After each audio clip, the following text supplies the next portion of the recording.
দুবাইতে কাজ করতেন, দীর্ঘ 4 বছর ধরে দুবাইতে চিকিৎসা নিয়েছেন।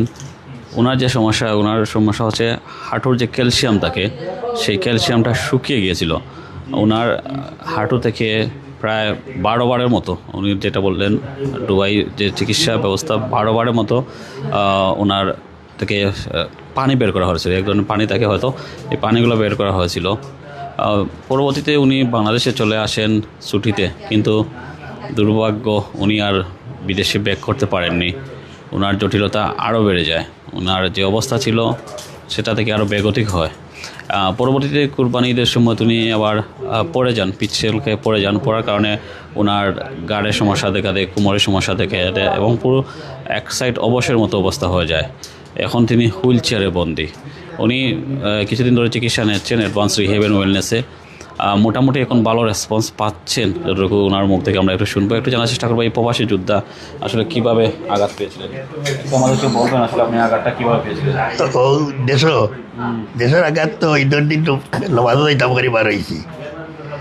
আর ছোট্ট ছেলে একটা আমার তো হইতে আমার তো পাওয়া সমস্যা আছিল, তো আগে সমস্যা আছিল আমার পাওয়া। তখন আমি বার হইলাম, নমাজও যাইতাম করে 7টা-8টায়। আমার ছেলেরা তো দুনিয়ার বৃষ্টি আছিল, বৃষ্টির সময় গিয়ে আমি পাও পিছলিয়া পড়ে গেছি। পাও আগে দিয়েছি দুটো পাও, আর পিছন দিয়ে পড়িয়া আমার কোমরের হয়ে গেছে, যে কোমর বন্ধ হয়ে গেছে, গিয়া হাত সাইড বন্ধ হয়ে গেছে। রোগ 2টা ব্লক হয়ে গেছে, মেঘরি ভাই রোগ, গরম তেলার রোগ 2টা ব্লক হয়ে গেছে। রোগ 2 এখন তো ট্রিটমেন্ট দিয়ারি তো আজ 10 দিন হইব, 10 দিন হয়ে গেছে মনে করেন। হ্যাঁ, 10 দিনে মোটামুটি আমি সাইট আমার একটু আইছে ভালো ভাইয়া, আশা আছে আমার সম্ভাবনা। দুবাই চিকিৎসা কোনো কাম লাগছে না। এই যে পাও যে না, এটা কোনো দুবাই কোনো চিকিৎসা হয়েছে না, খালি ঔষধ দিলে কিন্তু এই তো পানি বা করছে, পানি 8 বার বা করছে দুবাই, 2 বার দেশে বা করছে। মোটামুটি হাত তুলতাম পারি। আর এখন মোটামুটি আইসে, কি পুরা বল না আইলেও আইসে, আমার হাত আইসে, একটু আইসে আমার হাত আইসে।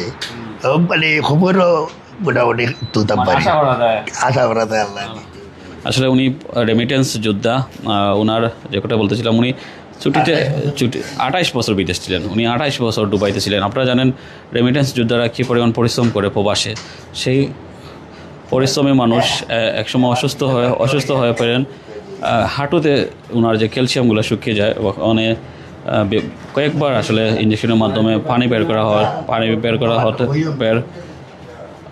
করা হয়, কিন্তু সেটা আসলে কমেনি। দুবাই সরকার, অর্থাৎ দুবাইয়ের উন্নত চিকিৎসাও সেখানে কাজ করেনি। কিন্তু এখানে আসার পর থেকে ওনার যে উন্নতি, সেটা আসলে বলার বাহুল্য, যে আপনারা বলতে পারেন র্যাপিড উন্নতি হচ্ছে। তবে উনি এখনও সম্পূর্ণ সুস্থ নয়, উনি এখনও চিকিৎসা চলমান রয়েছে। ওনার সম্পূর্ণ কোর্স যদি সম্পন্ন হয়, আশা করা যাচ্ছে উনি ভালো হবেন। আগে যেটা তিনি করতে পারতেন না, অর্থাৎ দাঁড়াতে পারতেন না বা হাত তুলতে পারতেন না, এটা তিনি এখন করতে পারতেছেন। অর্থাৎ রেজাল্ট পজিটিভ, উনি আসলে ভালো হবেন, এটা অনায়াসে বলা যায়।